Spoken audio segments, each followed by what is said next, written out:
And actually, we received a lot of support from the Linden community of Slovak Americans. So it's really, really great that we're once again here before you with some really hopefully valuable and interesting and entertaining and also emotional material that will help you connect with the rites, rituals behind Slovak Christmas. And Gabriela will actually take the opportunity in this presentation to explain some of the deeper significance of the practices that we do in Slovakia and also Slovaks abroad do around this Christmas period, this holiday period. But before we get started with the presentation, I just want to use this opportunity to actually introduce it and also to thank Zach. So this is indeed an exclusive webinar organized in partnership and for the Slovak-American Cultural Center. For those of you who may not be familiar with the Slovak-American Cultural Center, they are a nonprofit that was funded in 1967 to preserve, or they have the mission to preserve Slovak heritage and culture in the United States. The organization is based in New York, but since the start of the pandemic, like many of us, also Global Slovakia, they have been offering online interactive webinars, such as the launch of Dr. Mieszko's autobiography, a lecture on Milan Rastislav Štefanik, an informational session on the Slovak language studies program at the University of Pittsburgh, which has been also a very iconic institution in helping to preserve Slovak culture in the US, as well as a webinar organized about SAC scholarship, and most recently a discussion with Slovak American scientists on COVID-19 vaccines. These recorded webinars, along with tonight's presentation, will be available on the Slovak American Cultural website. So a big thank you to SAC for their collaboration on tonight's event, for giving Global Slovakia a platform to once again connect with the Slovak American community in the United States. And as I mentioned, 2 years ago, we had the great privilege and a lot of fun to come to Linden, New Jersey to present our first book, Slovakia, the Legend of the Linden, which is a national narrative really encompassing the entire Slovak epic.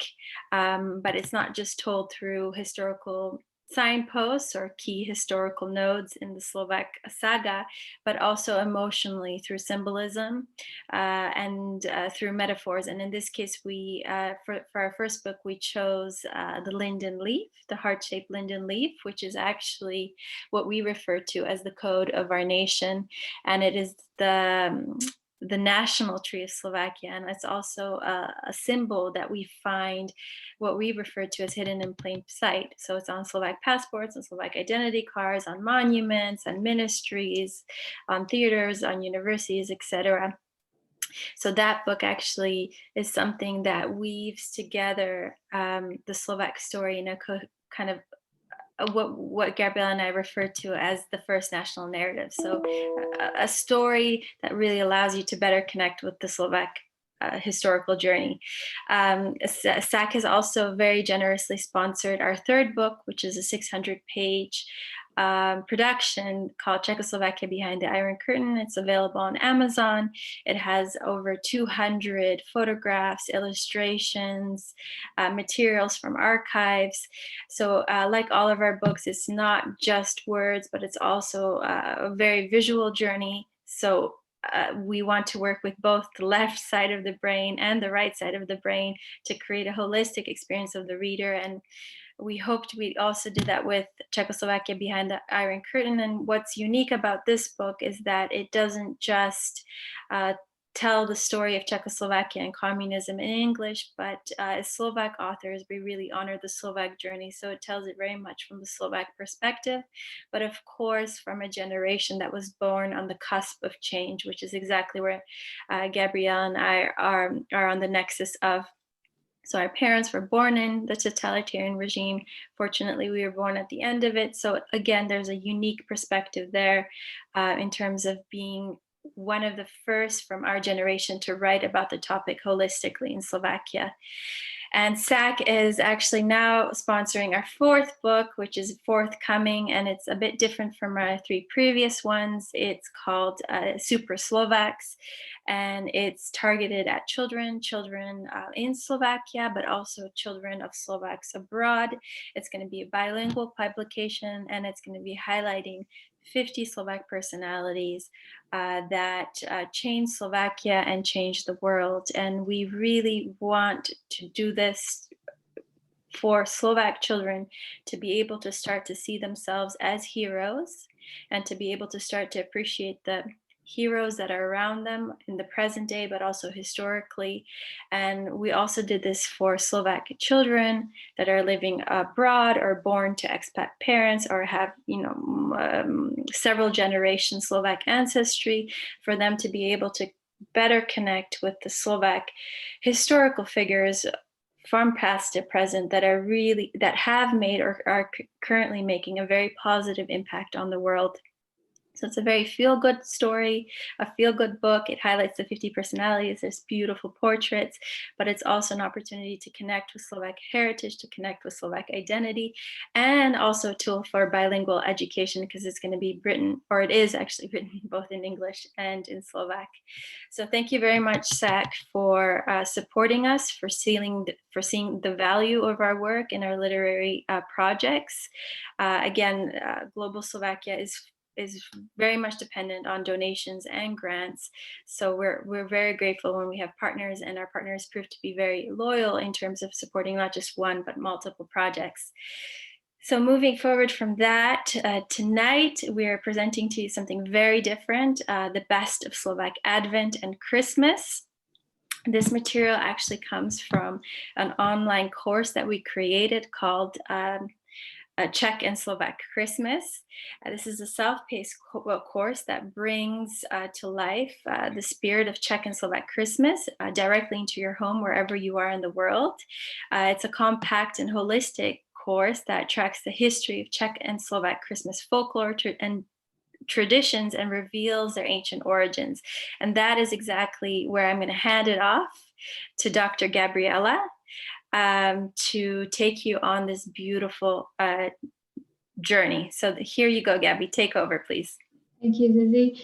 So once again, a very warm welcome to you all, and festive greetings from Advent Slovakia. Just a little bit of a background about me.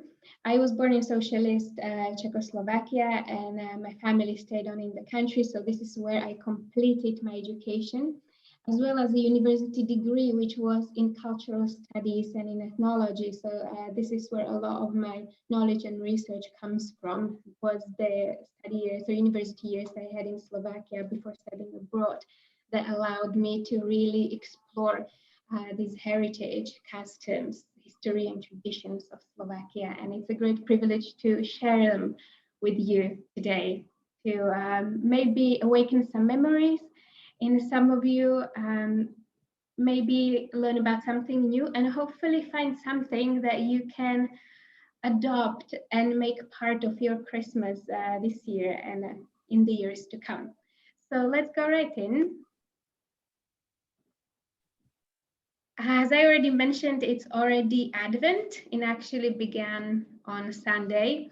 So we already have a few traditions behind us, but most of the period of Advent and Christmas is still before us. So these are the holidays and the customs that we will focus on in this presentation. So the Advent is in Slovakia, it's not just a time to kind of go shopping for presents, but it's traditionally a period during which we are supposed to take advantage of some stillness and silence and prepare ourselves for Christmas, for the arrival of Jesus Christ. But the custom of taking this time off, the busyness of the year, actually predates Christianity, and it starts.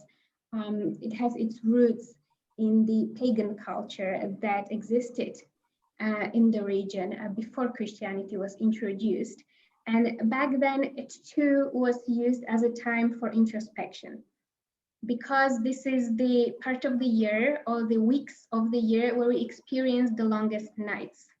And to our ancestors, that meant several things, but authentically, it was all about kind of facing the darkness that is outside and inside us, and sort of use this dark time of the year to plow through our own stuff, our own issues, to tidy inside us, to tidy in our houses so that we can be prepared for the, in the olden days, for the winter solstice, which marked the beginning of the days getting longer, or in Christian tradition, for the arrival of baby Jesus. So this is a deeply spiritual and meaningful time. And in Slovakia, it is still very much used in that way. Of course, it has been covered with other modern customs and traditions and with the busyness of 21st century life, but we still do take that time off to reflect and ponder. And the period of Advent, which is 4 weeks, which is reflected in the 4 candles on the Advent wreath, is marked by certain special days. And these are called the witching days. And as the name suggests, they too have their origins in the pagan native faith of Slavs who lived here centuries and millennia ago. And these stem from the belief that because it's so dark this time of the year, because the nights are so long, this means that also that the dark, also negative powers, all the witches are stronger at this time of year. Because the nights are longer than the days, this was taken to mean that the darkness kind of has an upper hand over the light in these weeks and in these months. So people believed it was necessary to protect themselves from the negativity, from, you know, all the stuff that we would rather block out from our life, but we can't because it is part of our life. And later on, this became kind of embodied in the concept of a witch as an evil spirit that does a lot of harm to humans in the world of the living. And that's where the days took their name from the witching days, because this is when the witches are at their strongest. And the witching days, there are several of them. They already begun. We already had St. Catherine's and St. Andrew's Day, but St. Barbara's, St. Nicholas Day, Santa Lucia, and St. Thomas are still waiting for us. So these are the days that were in the past, and in some regions of Slovakia, they're still governed by certain rules and bans. Most of them are related to women and their activities during the day, because the name of the days itself, the witching days, it all relates to witches, and that kind of foregrounds the women or the feminine. So women on these days were not to work with needles, they were not to spin wool or do any such things. They were also not to visit houses of others in the morning, because it was believed that a woman entered the house as the first person on that day, that would bring bad luck to the dwelling and to the family. Aside from this, people engaged in all kinds of rituals that were to protect them from the witches. So for this purpose, they used a lot of onion and garlic, both eating meals that were heavy on garlic and on onion, but also using especially garlic to make the signs of crosses on foreheads, on wrists, on door frames, etc., to protect the dwelling and its inhabitants from any wrongdoing on these critical days. People also used a special chalk that was blessed on the 6th of January, which is the Three Kings holiday, and they would draw circles around them or circles around the dwelling. And this is, again, something that, although the chalk is blessed in church, it's quite clear that this is not a Christian tradition in its essence, because the Slavs believed that the sign of circle had a very strong protective properties. So whenever they gathered for ceremonies, for rituals, it would usually be in a round shape, kind of temple structures or sacred spaces. So this was taken from them and survived well through the Middle Ages and into 20th century, because these practices were very much still alive in Slovakia until 50s and 60s of the last century, so until quite relatively late. So the witching days had a special purpose, and they were filled with not just sort of rituals and practices that were geared towards protecting the people, protecting the community, and protecting the animals from the witches. But they were also auspicious times to foretell the future. Our ancestors focused on the weather, so they really closely watched what the weather looked like on these days, and according to that, they predicted what the weather would be like in the future. And this was not just a fun activity for them. Slovaks were a very urban society and a population until relatively late. So they, for centuries, they lived off the land. And it was critical for them to be able to navigate their way through the year. To know when to sow, when to harvest, to know what to expect the weather to do in the next year, so that they would have a good harvest and so that they would survive throughout the winter. So their lives and their livelihoods depended on it. So a lot of time, energy, and attention went into those weather forecasts on those witching days. And the last but not least, the witching days were the days when a single girl is engaged in a lot of love magic. So we'll discuss this as we go through the individual days. And we start with Santa Barbara, which is coming up in just a few days. So we celebrate that on the 4th of December. And although the day carries the name of a Christian saint, do not be tricked into thinking that this is a purely Christian holiday. Santa Barbara was one of the early Christian martyrs. She came from a very well-to-do family, but when her father found out that she converted into Christianity, he was displeased. And he tried to first make her to abandon her new faith and then to kill her. But the legend goes, and Santa Barbara was magically saved by being transported into a cave and away from her vicious father. Now that didn't safeguard her life for much longer, because in the end she did die to become one of the first Christian martyrs. But because of the legend, she became the patron saint of miners. And she is celebrated on the 4th of December.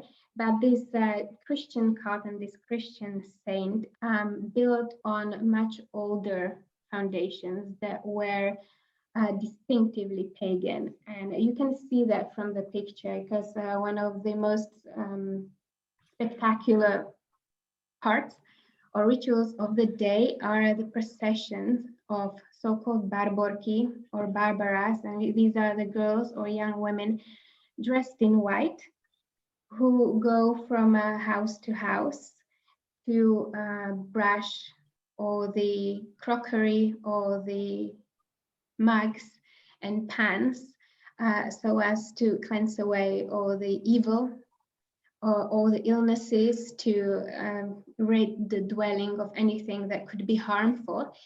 And that connects us to those pagan beliefs and to the cult of the witches.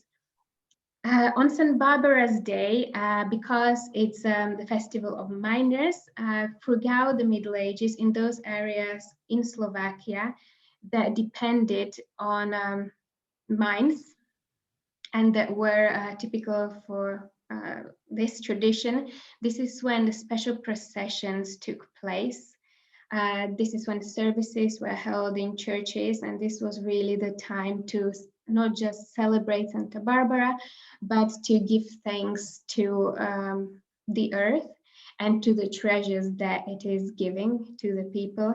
And it was also an opportunity to ask for safety and prosperity in the year to come, so that all miners would be safe and so that the earth would bear her treasures and her gifts to the people to prosper in the years, in the months to come. This is also the day for the love magic. It is again to do with single girls who would go out on this day and they would get a branch from either a cherry tree or an apple tree, respectfully. They would bring it home, put it in water, and then they would watch it closely. Because if it bloomed before Christmas Eve, it meant that they would get married in the next year. So this was an opportunity to celebrate for all the girls whose branches did indeed bloom on the day. But if you are no longer looking for a partner, you can still go and get those branches, because in other parts of Slovakia, it was the head of the family, usually the father, who would go out, he would collect several branches and each would symbolize a wish. This would go into a vase or into a vessel with water, and those branches that would bloom, those wishes would come true in the next 12 months. So perhaps that's something to do. It's a nice tradition to reenact and bring back to life on the December the 4th. And as I said, the usual bans for women for work, women visiting houses, they're all applied on the day. Let's move to the next one, which you will know, this is perhaps the witching day that Slovaks are most acquainted with and celebrate most until today, and that's St. Nicholas Day on December the 6th. Again, it bears the name of a Christian saint, Bishop Nicholas, who was said to be very caring and very generous. And the story goes that St. Nicholas became aware of a family that was struggling financially. It had 3 daughters, and the father no longer had enough money to pay their dowry. So he sent the 3 girls to a brothel to earn it with their own bodies. So when St. Nicholas heard, he couldn't let that happen, and he visited the house on 3 consecutive nights, always leaving a little bag of money on the windowsill, which was enough to cover the dowries for all 3 girls. And this is where the tradition of St. Nicholas delivering little presents to children on the 6th of December comes from. And that is still maintained until today. But there is more to the day, because St. Nicholas in the past was also believed to be kind of a wealth spreader, and so he was the patron of traders and merchants. And the 6th of December was thought to be a very good day for closing big deals that would bring in wealth and prosperity in the next 12 months. So this is when merchants hurried on so that they could bring those big contracts to completion, to look forward to the abundance in the next year. But St. Nicholas was in the past also associated with processions. We have records from the Middle Ages that say that it was 3 men, usually, accompanied by some musicians, being a part of these processions. One of the men was dressed as a goat. The other one was carrying hay, And the third one was carrying on his back a figurine of a woman. They went from a house to house and they delivered best wishes to all the families, and they also created a lot of noise and a lot of activity in the process that was also believed to repel the witches that didn't like noise and music and such like. The figurine or the mask of a goat is interesting in particular because it takes us back to the pagan cults. So the goat was the sacred animal of god Veles, who was the horn god, who was the patron of forests and animals, but also the lord of the underworld.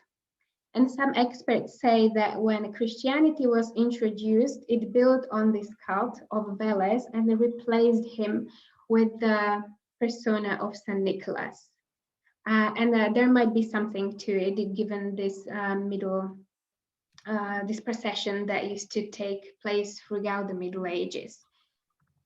These festivities later on evolved into a procession of students because St. Nicholas is also a patron of students. And these would again go from house to house. They would give little treats to good children. And in return, they would receive either money or refreshments, spirits, food that they could then use later on to host a feast for themselves. But it is said that as time went by, these processions were getting a little more rough and rougher and rougher.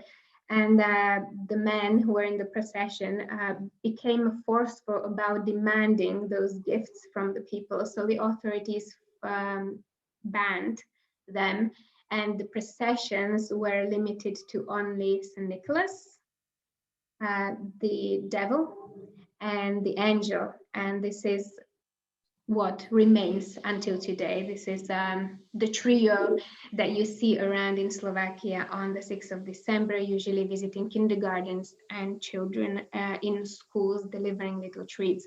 It's an educational moment because St. Nicholas and the angel, they reward the obedient, the good children with little treats. It's usually sweets, fruit, and so on, whereas the devil punishes the naughty children with a coal. So this is an opportunity for children to reflect on their behavior in the past year and to correct their ways. And a very endearing custom on this day is children polishing their boots and putting them on the windowsill for the St. Nicholas to fill them with something nice and yummy at night for them to discover in the morning. So this is the witching day that is most widely still held in public regard. The St. Nicholas processions are still happening. Not this year, sadly, but overall the tradition is still alive. But the most iconic of those special days is Santa Lucia on the 13th. Yeah. Can I just interrupt because I'm just Yes. following the chat here? Some people are a little bit uncomfortable with the words that you're using, witching days. Can you explain what the word is in Slovak and how common it is to refer to this period, this sacred period leading up to the birth of Christ? So in Slovak, the term for these days is strigie dni, from the word striga, which is the word for a witch. And this is how ethnologists, ethnographists refer to it. This is the term you will find in literature available on the theme. This is how people themselves refer to the days. And yes, the term witch has gained very negative connotations. But to the pagans, that would not necessarily relate to something that's purely evil for the sake of being evil. This was merely a metaphor for kind of all the difficulties and all the sort of inner demons that we carry inside us and that are part of our lives, as a reflection, as I said, of these long winter nights. So for them, these were days that we were supposed to look inside and to see what's there, and to resolve whatever is unresolved in our lives, to prepare for the escalation of the winter festivities, which is also the case in Christianity. You know, Advent is the preparation time. In Slovakia, it's said that only the people who have kind of made peace with everyone, resolved all the disagreements, settled all the debts, should sit at the Christmas Eve table in peace, which is why they needed those 4 weeks. And they are, if we are, honest and genuine with ourselves, we also need to look at the part of ourselves that might be a little bit unsavory. And in the pagan imagination, this was referred to in the term, using the term witch or darkness or the demon, that later on gained very negative connotations, witches flying on the broom, etc. So. So I think it's important for those that are uncomfortable with the word witch is maybe to just kind of neutralize it in this case and just see it in terms of a cultural historical presentation. And that is indeed the word that they use in Slovakia for this period. And like Gabby has been presenting, many of these traditions were actually present before Christianity arrived. We have to understand that Christianity, although Slovakia is a Christian nation, most people identify as Catholic, and proudly so.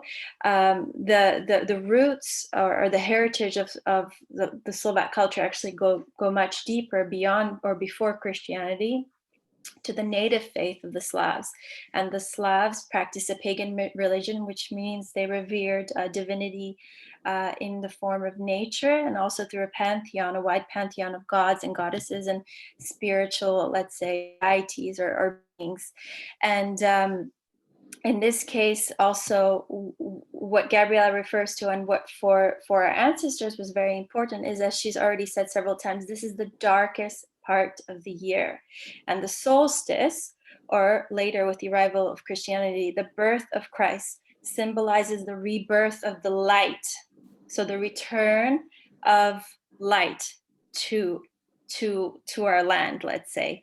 And literally from that point forward, after Christmas, days do start to become longer and the nights shorter. So it's a victory of light over dark.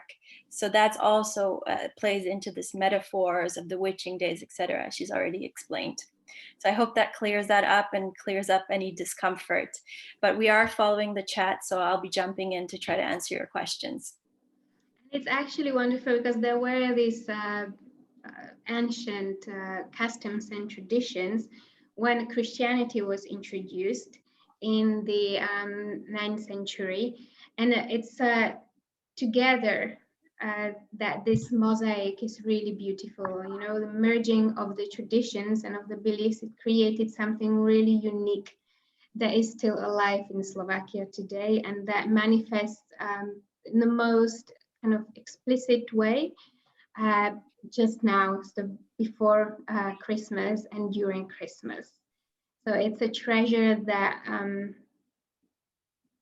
we are very happy to see that people are reviving within the Christian tradition and within the Christian meanings of it, because there are so many crossovers and overlaps, and ultimately both these kind of spiritual traditions are about being our best.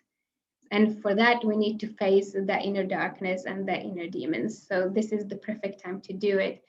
And also it's based on just the fact that people felt and still feel in winter. You know, this is the time when we tend to get sad, depressed, because it's so dark outside. So in the past, people interpreted or explained these phenomena for which they didn't have a science in this way. So I hope that clarifies it a little bit.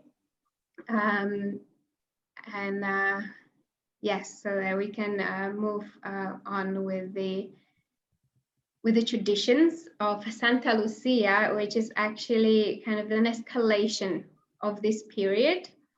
It's the day when in the past people believed that the witches were at their strongest. It is one of the darkest days again in the year. So it was especially on this day that a lot of rituals and ceremonies were enacted for people to protect themselves. Santa Lucia herself is again an early Christian saint, a martyr, a virgin who died because she refused to surrender her faith. She became the patroness of young girls and maidens, which is why on this day the bulk of the rituals is carried out by girls. There are again processions happening on December the 13th of girls that you can see in the picture, again dressed in white. They often have their faces whitened with flour too. They are called Ludzki or Lucias, and they carry goose feathers. They go again from house to house in silence, and they wipe the corners of the dwellings to cleanse them of anything that people might not want to have there. And then they leave. But this was not just kind of a custom, an old tradition, and a nice thing to kind of do to keep the community together. It was said that this was an opportunity for these single girls to go and inspect the houses of their love interests to see if everything was clean and in order in there. So this might not be possible on any other occasions, but Santa Lucia Day was the day to kind of sneak themselves into those dwellings and check on the families, maybe their future in-laws. So this is the kind of the core component of the day that is still alive in Slovakia today, and it is being revived. So this is something that you will see and witness if you come to Slovakia on 13th of December.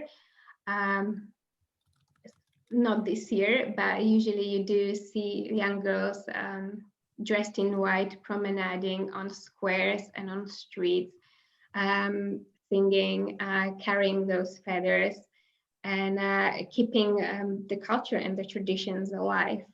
So this is something that has been happening in the last 15, 20 years. People are beginning to get interested in those traditions again. They're uncovering them, they're teasing them out, and they're finding ways in which they can reenact them or recreate them today as part of our heritage, as part of the life of our ancestors, because these traditions they can be understood on level as an interesting custom, an interesting component of the spirituality of the region, sort of a very unique version of Christianity that exists in the heart of Europe, but also a peek into the lives of our ancestors, how they lived, what they believed. They lived in times and a part of the world that gets very cold in winter, not just dark, but cold. So winter was a critical time for them. If this is when most people would die. They would either go hungry or illnesses would come. And so again, this was explained using the metaphor of the witches. That's they didn't know about viruses, etc. So they had to find another explanation for it. And winter was a very special time, but also feared time, and people really respected it, respected its power, respected its fierceness, and so they did what they could to see themselves through it, and all these magic rituals were a part of it. Of course, these people, they were deeply Christian and devoted Christians, so alongside these customs, they would go to church. there would be masses being served that actually also incorporates parts of this older heritage. So back to Santa Lucia, this was also the perfect day for love magic. This is when the girls write names of 12 boys that they like on pieces of paper. And they also have a 13th bit of paper, which is blank. And each day they take a name out. And the paper that's left after 13 days, so that's 25th of December, that's the boy that they would marry. If the paper is blank, then it's tough luck, they will not get married that year. Again, this was the way of foretelling the future. Other parts of the tradition were to do with the weather. So from Santa Lucia to Christmas, people watch the weather very closely every day. Some would even take notes. Some would record the weather hour by hour because it was believed that it contains clues to how the weather will be in the next 12 months, which again was very important so that people would know when to sow and when to harvest and when to do other agricultural work in the fields. Related to that is another custom with apples, when people would pick 12 apples, one for each month, and they would watch them from Santa Lucia to Christmas, and they would see what happens to them. If any one of them rots, then something not so good will happen on that month, most likely death of someone. And another one that involves apples, again, that seems to be a very popular fruit at this time of year. A girl takes a bite of an apple, puts it on the windowsill. Next day, she takes another bite and she continues until Christmas. And if the apple doesn't rot, that means that not only she will be healthy in the next year, but that she'll again most likely get married in the next 12 months.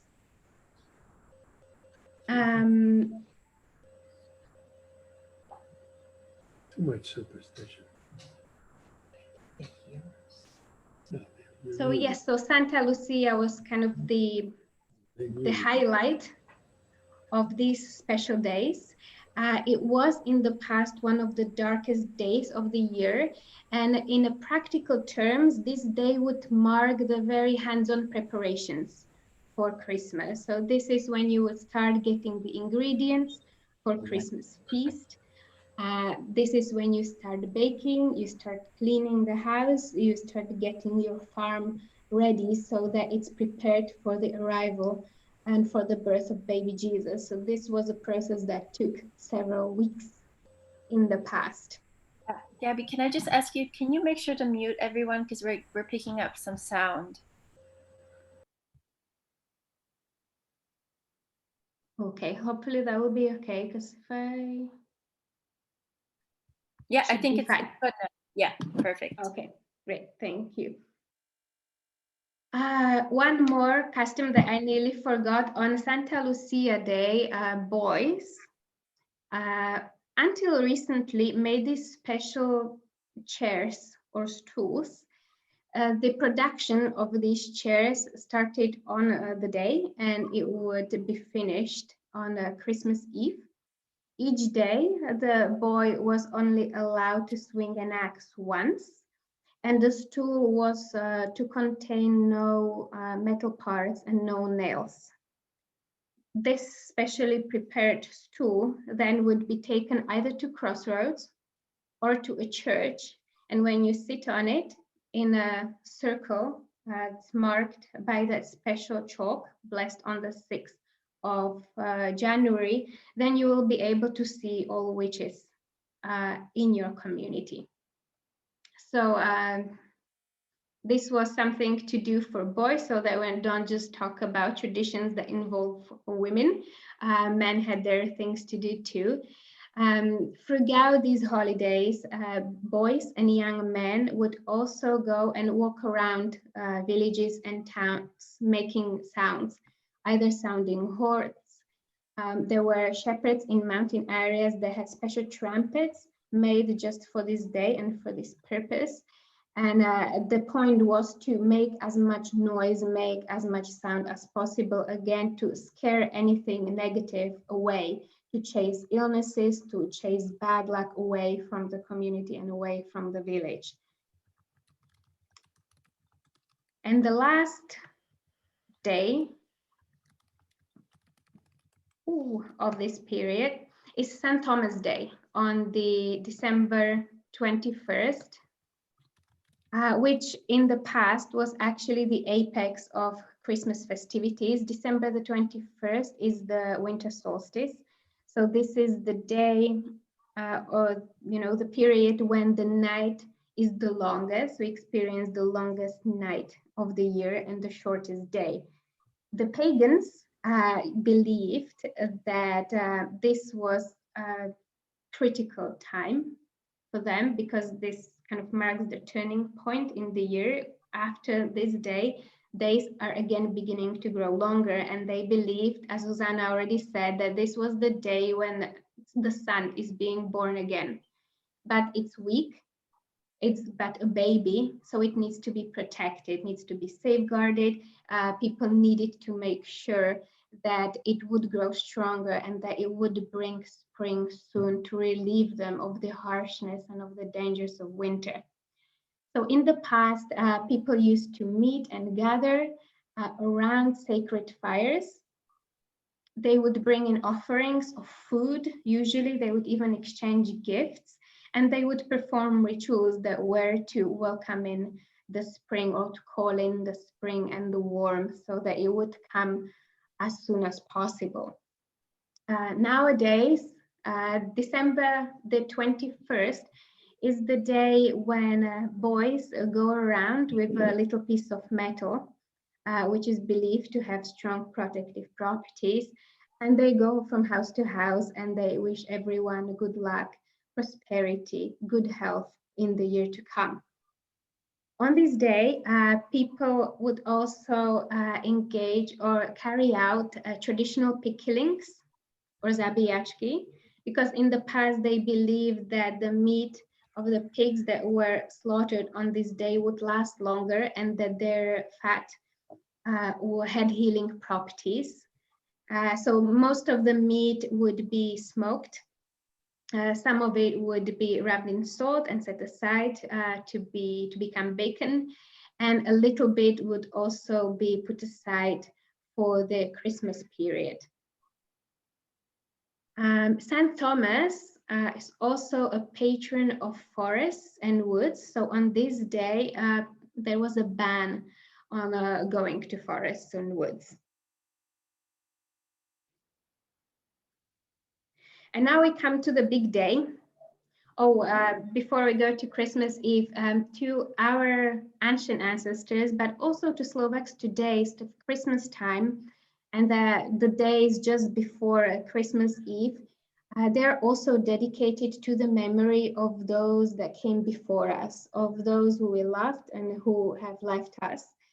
So the pagans would visit graves of their loved ones, and they would drop a little bit of meat on the grave, and a symbolic act of sharing their fortunes, sharing food with their ancestors, to also make sure that their souls are happy, and then they won't cross over into the world of the living to cause any havoc. Today, Slovaks before Christmas still very much visit cemeteries to light candles and to commemorate and remember those that came before us, which is a wonderful way of not just remembering, but connecting to our roots, and being grateful for those who came before us, lived their lives, and whom we have to thank for being where we are today. But so let's now go into the big day, which in Slovakia is Christmas Eve, the 24th of December, which was the day that was filled with many customs, many rituals that for the ladies started on the midnight of the previous day. So it was a long day for the women in Slovakia, who had to get up so early so as to bake bread, because that was all to be ready and done before the sun rises on the 24th of December. Traditionally, there would be a little loaf of bread for every member in the family. They would also have to bake this little kind of little baked breads. They have different names in different regions of Slovakia. In some places they are called bobalky, in other places they are called pupáky. And the women would also have to have cakes for the carollers who start coming from the 25th of December onwards. So they were super busy before even the sun rose on the day, because a woman that did not manage that would be looked down at. You know, she would be seen as having fallen her family and not being able to perform her proper duties. For the rest of the family, everybody had something to do on the day. So men would gather enough wood and water to last throughout the holidays. They would be in charge of bringing that into the house, because these were supposed to be the days that are devoted to prayer. And to the time with the family. You're not supposed to be working and doing all the other things. So that's why everything was supposed to be already in, so that the family did not have to distract themselves with the usual chores. Girls that were single would go and wash their face in a fresh running water in the morning of the 24th to be beautiful in the year to come. And they would also bring a little bit of that water to the ill and the elderly, because this was believed to be the living water that would strengthen their health and that would help them to heal. On the day, the house had to be sparkling clean, pretty much spotless. That had to be done the day before, though, because on the 24th itself, there was a ban on sweeping in the house. Why? Because Slovaks believe that around Christmas or around the winter solstice, this is the time when the souls of the departed are around. So you don't want to accidentally sweep them out, which is why there was that ban on sweeping. So the house had to be ready beforehand. It was the responsibility of the lady of the house and of the daughters. Or the equipment for work, such as spindles, anything for spinning wool, that was taken to the loft. It had no place in the house on the 24th, 25th, and the 26th. Again, these were very sacred days. Women were not supposed to work with sharp objects. And much attention would go towards the Christmas table, Christmas dining table itself. They had to be clean, of course. There would be a white cloth going on top of it, often decorated with red thread, because red is traditionally seen as a protective color, but also the color of life. And now under the table, there would be an axe, and the legs of the table would be wrapped in chain. That chain was there for all the members of the family to put their legs on it during the Christmas Eve dinner, to protect them in the year to come and to make sure that the family would stay together. So this was an act of bonding, or a ritual of bonding in the family. People would also put hay underneath the cloth, maybe coins, maybe fish scales, to call in or to attract prosperity in the year to come. This is again a custom that has survived until today. If it's not scales from a carb, then people use poppy seeds or any other little objects, lentils, anything that's a little and a lot of it, that is taken to be a symbol of prosperity, and that has its very important role and place on the Christmas Eve dinner table. Yeah, There had to be, yes. ask a question here. It's why couldn't they work with sharp objects on the sacred days? I would have to look up the details. There were very strict guidelines, and also the reasons given why that would bring bad luck to the family.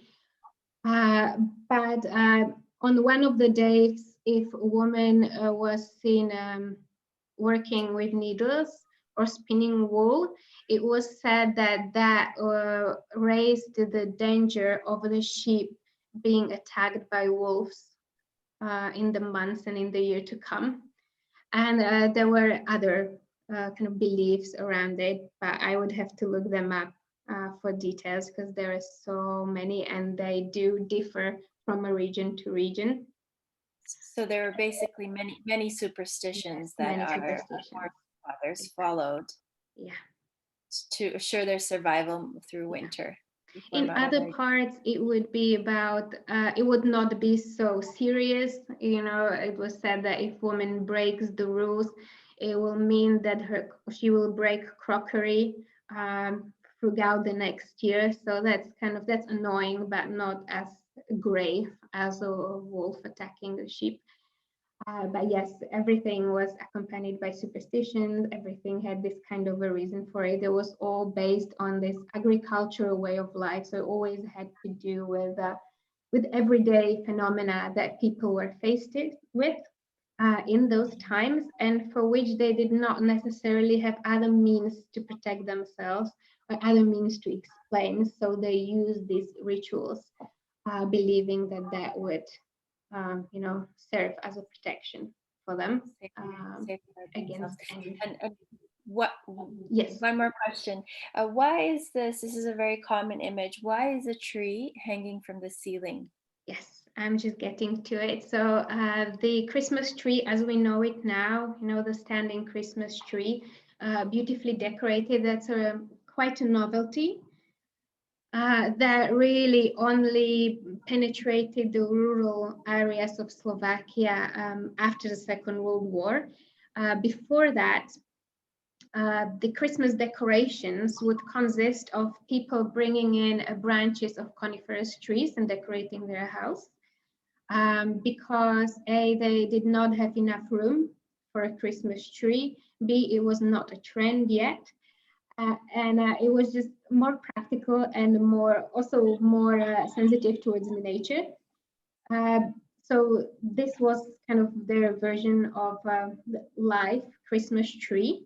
But they also had a kind of, it looked like a tree made from straw that was hung above the Christmas dinner table. A straw has very deep symbolism in Christianity because, of course, Jesus was born on straw in the stables. So straw was a center piece of attention on the Christmas day. There was that Christmas tree made of straw that was not just thrown away after Christmas. It was believed to be special and sacred. So people would keep that straw and they would put it in the grains that were to be sown in the next season to safeguard a good harvest and to call in fertility of the soil. Later on, these straw trees were replaced by those little trees that were hung above the table, and it was only in towns in Bratislava. It was much earlier on, but in the more remote regions of Slovakia, really, the Christmas tree would only become a staple after communism came in 1948. And that's when it became very popular. And actually, I read in statistics the other day that in 1989, when communism fell, there was also a huge drop in interest in the purchases of live Christmas trees. So there was the popularity dropped by 70% after 1989. So I'm not quite sure why, but yeah, so it was really, it became omnipresent in the second half of the 20th century. And today, I was asked when people decorate Christmas trees in Slovakia, and it differs. Traditionally, it should be either the day before 24th, on the 23rd of December, or on the 24th of December. But nowadays it varies, so it can be anytime during Advent. So the Christmas tree itself, though, it also carries symbolism with it, because it was not just something that would come in the 18th, 19th century. The pagans used to worship trees. To them, they represented the gods and the goddesses. They also served as their temples. So trees were very special, sacred beings that were kind of totems of good luck, or tokens of good luck. They had strong protective properties. So that is also a layer of the Christmas tree tradition in Slovakia today and in the past. So so we have the dinner table laid out, the Christmas tree is there. Before everybody sits down to have dinner, all the food that was to be served needs to be put on the table, because nobody is to leave the Christmas table during the dinner.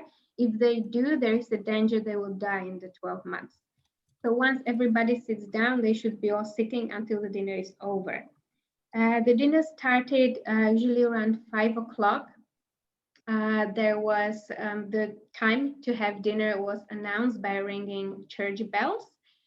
And it was still 24th falls into the period of pre-Christmas fasting in Slovak and in Christian tradition.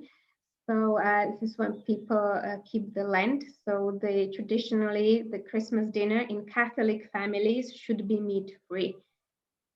Whereas in Protestant families, it often features meat, often from those pig killings that take place on the 21st of December. But for most Slovaks, it would be meat-free feasts that consisted of 7, 9, or 12 courses. The 12 courses would be served in households that were more affluent. And although it might sound luxurious and indulging, the Christmas feast was not about overeating.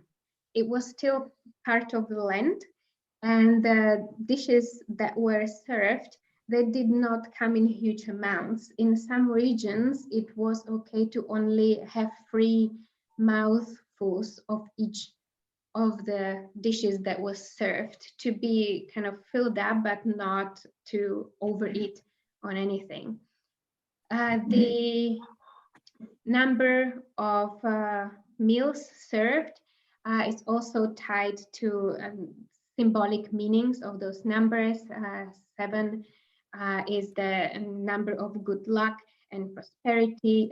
12 is the number of apostles.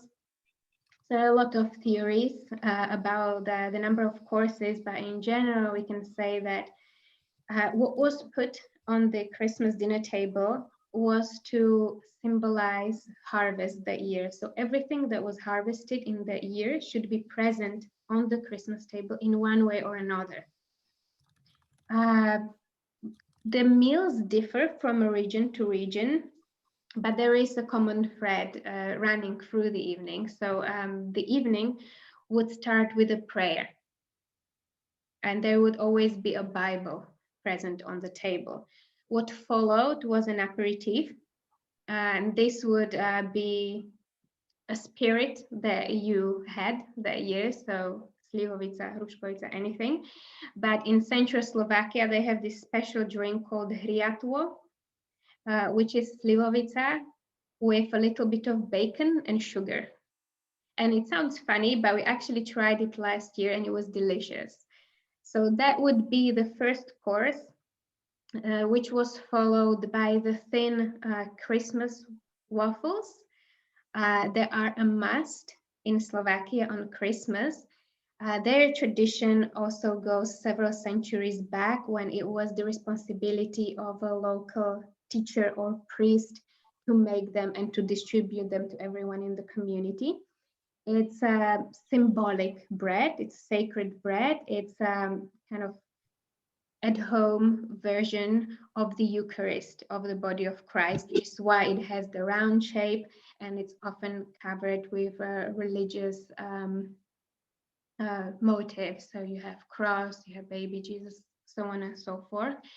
So this was a very important part of the Christmas feast. This was kind of the ceremonial bread, sacred bread that had to be there.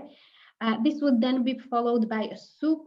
It could be anything from sauerkraut in Eastern Slovakia, fish soup in Western Slovakia, different lentil, bean soups, even the milk soup would be served in different parts of the country. The posties were very important. They had to be there. As I said, they were the tokens or symbols of prosperity, and people did want to have that in the year to come. So the Christmas Eve was the day to kind of anchor their wishes and their hopes for next year, because it was said that how you behave and what you do on the 24th of December, that's how your next year is going to be. So people were very careful about what they were thinking, what they were saying, and what they were doing on the day, because they didn't want to mess up their fortunes for the next 12 months. But a part of this belief was also that beautiful tradition of wishing well to your neighbors, to your family, because that is the most beautiful gift you can give to anyone. You wish them good luck, you wish them good health, you wish them love. And so this was very important to people in the past and still is today, because it's the act of wishing somebody well that will carry you through the maybe rough times that the next year might have in store. But back to the Christmas dinner. So we're done with the soup. We are done with the waffles. What would follow would be porridge of some kind, usually prepared with honey. There would also be pasta or noodles, so brinzové halušky, or sweet or savory pyrohy. Something from the pasta section would be served, and cakes. Cakes would take different form again in different parts of the countries. In the Eastern Slovakia, it would be račun, which was a very special cake that was preparation of which was guided by a number of rules. What the cook has to put in, there were certain grains and certain spices that had to go in to this bread or a cake. In Western Slovakia, it would be štědrák, which is a cake that had multiple fillings. And in general, there would be some kind of a sweet cake being served that would usually involve poppy seeds, again, a marker of prosperity, and usually tvaroh, honey, jams of various kinds, and so on. And the last but not least, there would be fruit, both fresh and dry. And that was something that especially the children of the family were really looking forward to. Before, on the 24th, that's the day when you should be fasting the whole day, so you should not eat anything until the Christmas dinner. And because it's usually children who are most impatient, it was the parents tell them that if they do last until the dinner, they will get the reward in the form of seeing a golden pig or a golden star falling. But that only, works for 1 year, because then the children remember that they didn't eat and they didn't see anything. So what's the point? But it's one of these endearing things that repeat themselves year after year after year, and then become a source of good jokes. After the dinner, nothing that was left was to be thrown away. The breadcrumbs, in fact, were considered sacred and healing. So people would either add them to the food of the animals to make sure that they too are protected and healthy in the year to come, or they would put them aside and they would use them in various healing potions and ceremonies if somebody in the family fell ill. This was practiced well into the 20th century. We know that certain kinds of illnesses required the healer to burn a sage and to add the breadcrumbs from the Christmas dinner table. So you wanted to make sure that you have some at hand just in case it was necessary. After the dinner, the girls would run out and they would shake fences and they would listen to from which direction they would hear a dog barking, because that signified the direction from which their future husband will come. And after all this sort of happened and unfolded, people would, of course, attend midnight mass, which was the pinnacle or the highlight of the day that officially closed the day and also ended the 30-year Advent Lent. After the 24th, yes, Zuzi? 30 day. 30 day, yeah. What did I say? 30 year. 30 year, well, fasting is good, so they say. Time's worth. So after the 24th comes the 25th of December, which is the first Christmas holiday, or Prvý sviatok Vianočný in Slovak, which in the past was the day when you were supposed to be at home, praying, reflecting, appreciating, and honoring the arrival of Christ. The only exception were the carolers or koledníci, who on this day start to make rounds. And they either sing carols, they bring in bearing good wishes. And in some parts of Slovakia, those that have shepherd traditions, those are also accompanied by so-called Bethlehem plays. And they are performed by Bethlehemers, if you like, or Bethlehemci. These are men or boys, either shepherds or they are dressed up as shepherds. It's free shepherd, a chief shepherd or bacha, and an angel.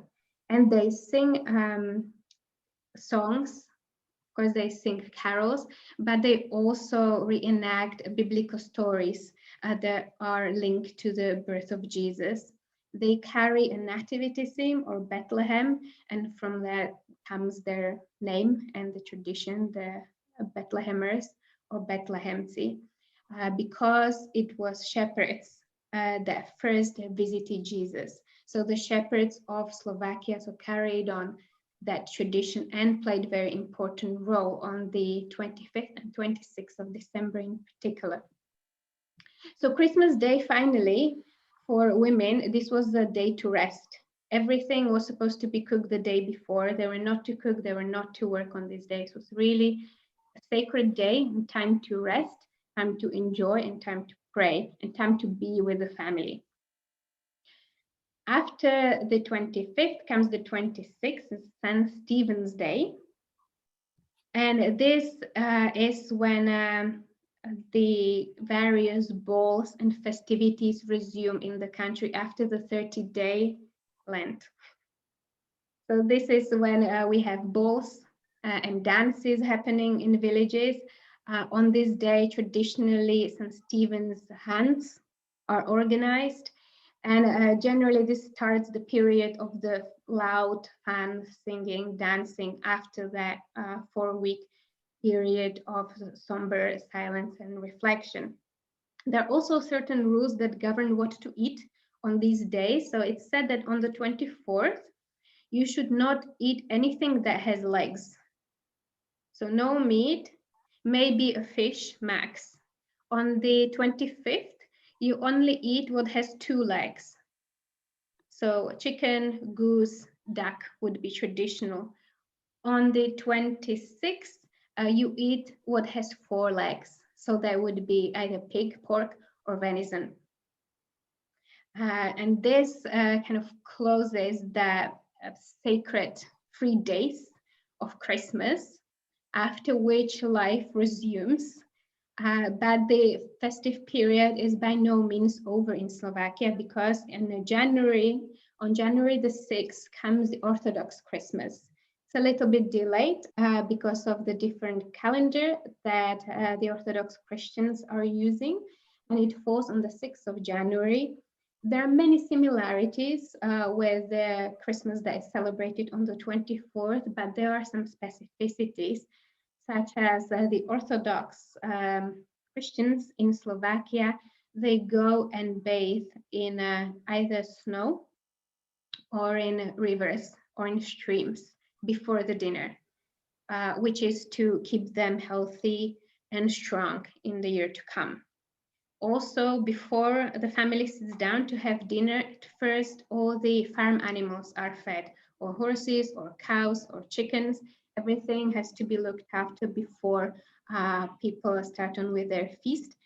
And this is a tradition, again, that is still very much alive in Eastern Slovakia. The meals that are served on this day are similar to those that are eaten on the 24th, but there are again some specificities that the Orthodox Christians have. So slightly different preparations of the cakes, different names of the meals. But what is the same is the requirement for the meal to be meatless. So again, this is a part of the Lent for the Orthodox Christians too. And for the rest of the country, the 6th of January is the holiday of Three Kings that kind of closes the Christmas period. On this day, you see the last processions of carolers. It's usually children dressed as three kings, carrying the Bethlehem or the nativity scene, wishing people prosperity and protection in the months to come. This is when in churches, remember at the beginning I mentioned the special chalk that's blessed on the 6th of January, so this is when it happens. This is when people sprinkle their houses and their dwellings with holy water to clean them and protect them, and to sort of prepare the grounds for an abundant and a good year ahead. So I'll finish here. Been talking for a long time, much longer than we were expected to, and I would like to open it up for questions. Please don't be shy. Don't be shy. If you have a question, please feel free to unmute yourself and ask away. Hello. So, my name is Linda. Yes, Linda, I'm just going to bring you on screen, hopefully. Yes, hello. Hello. I do not have a Christmas question per se, but I'm hoping you can help me with one of the, I'm not sure what the word is, but my baba, when I was little, if we were sick, she would, I know this is going to sound really strange, but she would lick her hand and put it on our forehead and rub our forehead and say, poi, poi, poi, narachka. And she said it would keep us from evil and the evil eye. So when you talk about the different traditions in the beginning, it reminded me much of what she would say. Yeah. Similarly, when we ate at the table, there was no kicking of the feet. There was no singing. We had, you had to behave. But I didn't know really what that meant, the poi poi poi narachka, but I don't know if you've ever heard of that, but that was my question. Thank you. Well, I haven't heard of that particular one, but I do know that because Slovakia was industrialized relatively late, the systematic industrialization only came in the second half of the 20th century, so really not so long ago. And before that happened, there were very few doctors, nurses, and pharmacists in the country. So not everybody had access to a doctor or a nurse or a pharmacy, and not everybody could afford that.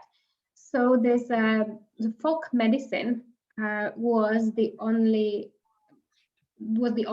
medicine available for people, especially in remote areas, especially in mountainous areas.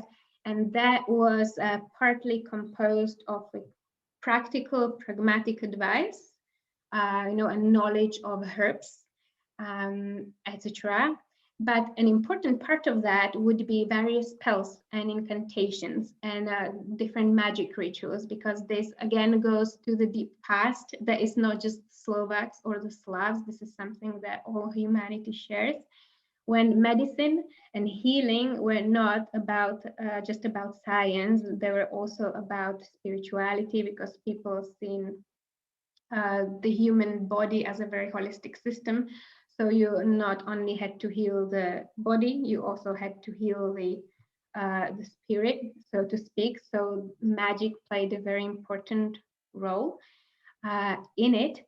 And the Slavs also believed until fairly late that illnesses were caused by demons that enter the human body when they did something that put either themselves, their environment, or their nature in to an unbalanced state. So when they kind of crossed the line where they disobeyed the god, in the past it would be pagan gods, it would result and manifest as an illness.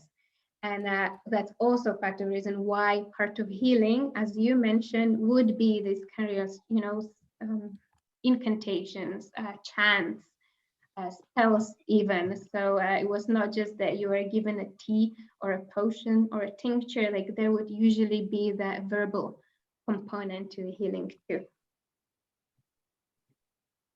So I hope that helped a little bit. Hello, Hello. how are you? Yes, it helps. I was curious. My children are very interested in their heritage and to keep the traditions alive. What do you notice about the young people in Slovakia? Are they also keeping the traditions alive? Yes, so there is, there's always people who don't care and who don't consider it important or important to them and their lives. But there are various folk groups, folk assemblies that maintain the heritage alive, and they gather young people and children. So they are kind of with it and in it, in the culture and in the folklore. They dance, they sing, they go on these processions on Santa Lucia Day and St. Nicholas Day. They perform certain rituals at Christmas. So they live with it day in and day out. Yes, then there are those who, it's not cool, it's not interesting, it's the 21st century, so why should we care? But we also see that kind of lasts in the 20s, and that one person crosses into the 30s and maybe has her or his own family, the interest in the roots and the traditions kind of revives again. And it's supported a little bit by media too on important holidays such as Christmas. There will be reports on TV, on the news from various parts of the country about the different traditions. There is always a report on the 6th of January. So it's not much, but it certainly helps because it means the information is around, it's circulated, so people have something to connect to if they want to. And there has been this revival or renaissance of traditions, customs, folklore happening in the last 10 or 20 years, when it's actually becoming even trendy. I know that folklore is now part of fashion for young people, not just for the ladies in their 90s. So people are interested, people are finding new ways to incorporate the roots and the culture and the traditions into their lives in a very fun and fresh way. So we do have a lot of hope that this will continue and that the knowledge of our roots will deepen and that the traditions will become more and more alive and meaningful. Wonderful. Thank you. My pleasure. Do we have more? Please don't be shy, just ask away.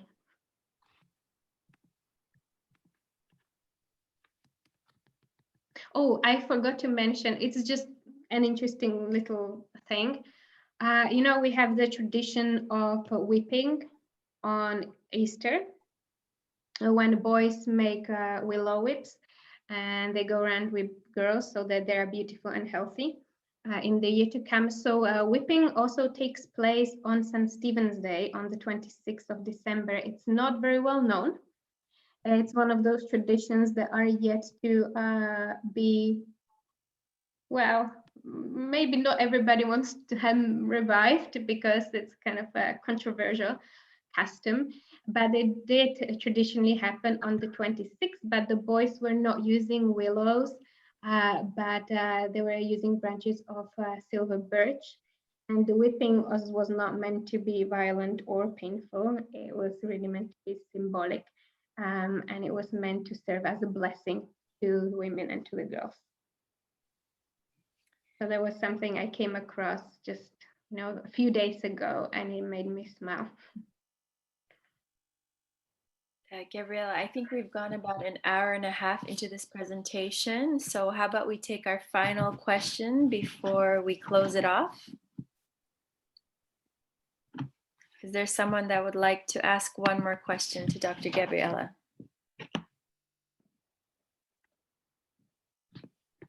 I have a question. Thank you very much for a wonderful presentation, Gabi and Zuzi. I have a question. If you are looking into, since Slovakia was part of the Austrian monarchy for such a long time, and I actually lived in Austria for a little bit, I saw a lot of similarities in customs, and especially in traditions like around Christmas time. So are you looking into perhaps compare Hungarian, Austrian, Czech Republic is of course like Slovakia, but Polish perhaps? Germany has a lot of similarities as well. So it would be interesting to see, because you were referring to pagan culture, but at the same time, there is a lot of similarities all across these borders. So it would be interesting to see, perhaps. Well, exactly, because these are, you know, they're different nation states, but the people are the people who have lived in this area for a long time, and they do share so much of the cultural heritage. So for various kind of elements of the traditions, we do compare the chorus that Zuzana mentioned and that you can now see on the screen. Brings together Czech and Slovak traditions because they are very similar, and we, of course, we were one country for such a long time, so we wanted to honor that in the course. But they also take on their unique expressions in the Czech Republic and Slovakia, which makes them interesting and fun and exciting to dive into. We really create this colorful mosaic. We run a course that takes our students through the Slavic native faith, so the pagan spirituality of the old ancestors of Slovaks, during which we kind of map the rituals, the traditions, and the remnants of the old ways that are alive in different countries in the region and in different Slavic countries. And again, as you said, there are a lot of overlaps, which are a testimony to the fact that we are connected. We have so much more in common than what divides us. And it's yes, it's something beautiful. It's something to celebrate, something to be proud of, and also something that we can connect to each other with. And especially the Christmas traditions, a lot of it also in the course we go into it in more depth. They did come to us from the Czech Republic or from the German-speaking countries. So it's all part of one region. It's all melting pot of different contributions of different people that creates this unique way of experiencing Christmas and other times of year. And Gabriela, can you tell us a little bit about the course, just in terms of, is it open for enrollment and how much does it cost? Yes, so the course that we already mentioned, the Czech and Slovak Christmas, is open for enrollment. The course just opened on Sunday, so it started on the first Advent Sunday, symbolically. It brings together the traditions of Advent and of Christmas. We go into more directions and in more depth than we did in the webinar. It also presents the iconic dishes of the period with their recipes and explanations for these dishes. So we actually unravel the layers to look at their meaning and their symbolism, as is the case with all the other traditions, because it's good to recreate them, to keep them alive, but it's wonderful to know what they actually mean and what they were used for in the past. So it's meaningful and mindful at the same time. The course also contains over 3 hours of Czech and Slovak carols. We have 17 booklets that familiarize students with the Christmas traditions, 17 different recipes, tips for creating your own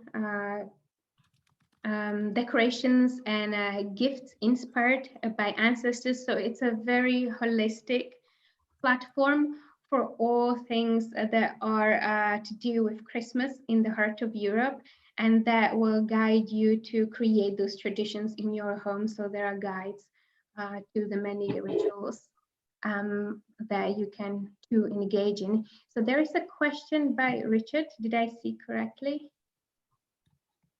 Raised hand. Yes. Richard, do you have a question?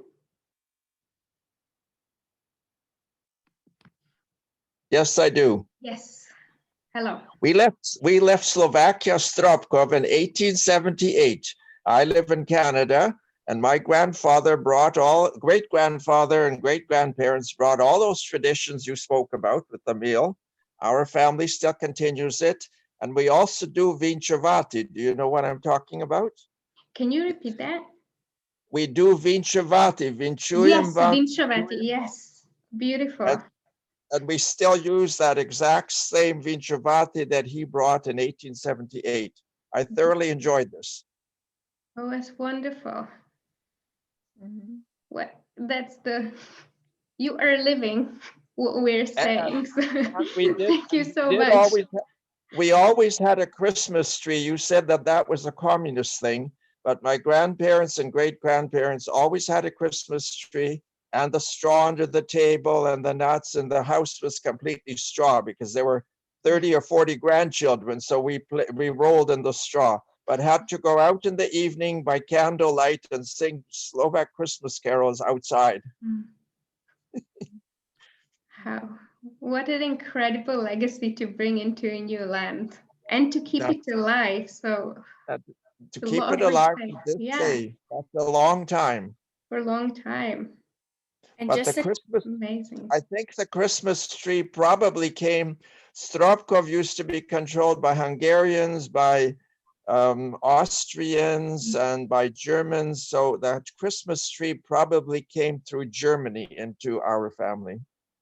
Yeah, indeed it did. It came actually, Martin Luther was the one that popularized it in the Middle Ages. But what Gabriela said, the Christmas tree was not popularized by communism per se, but it became the norm. I guess it became maybe accessible because of modernization and the rising living standard for the poorest people in the country. It became accessible to all, and then it kind of became a trademark. You were to have a living tree or a pine tree in your home. And you might be interested to know that when she talked about straw, the Christmas tree has hundreds of homemade straw decorations, which people don't have forgotten that straw was so important. Too bad you can't see a picture of the tree. It looks beautiful. Oh, You can yes. send it to us I when you will do decorate that. this year. I will send you a picture of the tree.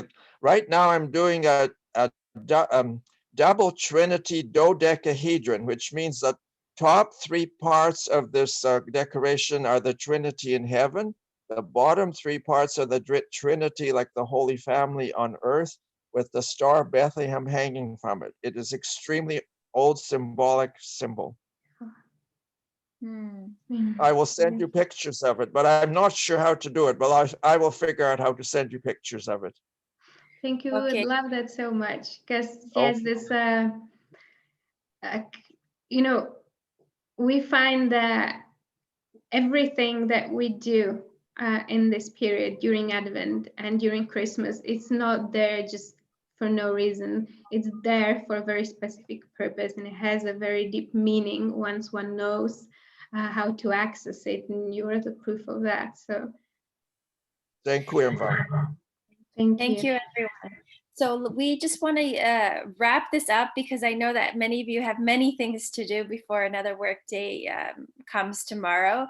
So thank you, Dr. Gabriela. I'm just going to hand this over to Sabina. But before I do that, I just want to also thank once again the Slovak-American Cultural Center and its board for giving us this privileged opportunity. And thank you all SAC members that joined this webinar. We're so grateful to be able to share this knowledge with you. If you want to learn more about us, we're called Global Slovakia. Our mission is to share Slovakia with the world. And if you just put us in Google, we should pop up. But the best way to follow us is actually on Facebook. So Sabina, you take over. Well, thank you so much, Zuzi and Gabby. I just want to commend you too for a brilliant presentation today. It was very informative, very interesting. I think it enlightened all of us, and we can see that all of the traditions that we brought from Slovakia, many of us are still practicing here, and those who are not here in the US practicing them, perhaps you are inspired to do so. So thank you so much to both of you. I realize, and I don't know if all of you realize that both Zuzka and Gabby are in Slovakia, so it is very late there. So we want to thank you especially for this excellent webinar and accommodating our US audience. So thank you so much again, and I hope all of you will engage further with us, the Slovak-American Cultural Center, and also check out the website, Global Slovakia, and this course if you're interested in learning more and more in depth. And if you would like to check out more of our events that are happening with the Slovak-American Cultural Center, visit our website, slovak-americancc.org. We also have something coming up on December 13th on Sunday. It will be Baking with Janka. It will be in Slovak, so she'll walk you through making some traditional Slovak cookies for the holidays. So we hope that you will join us. And again, thank you to the entire audience for tuning in. I have Mikuláš with me, so I wish you all veselé Vianoce, požehnané sviatky. Ďakujem. Thank you very much. Thank you, Sabi. Thank you, everyone who joined. And yes, have a very blessed Advent and Merry Christmas. And I believe you are the first people I wish Merry Christmas to this year. So thank you and have a good evening. Enjoy the rest of the day. Bye.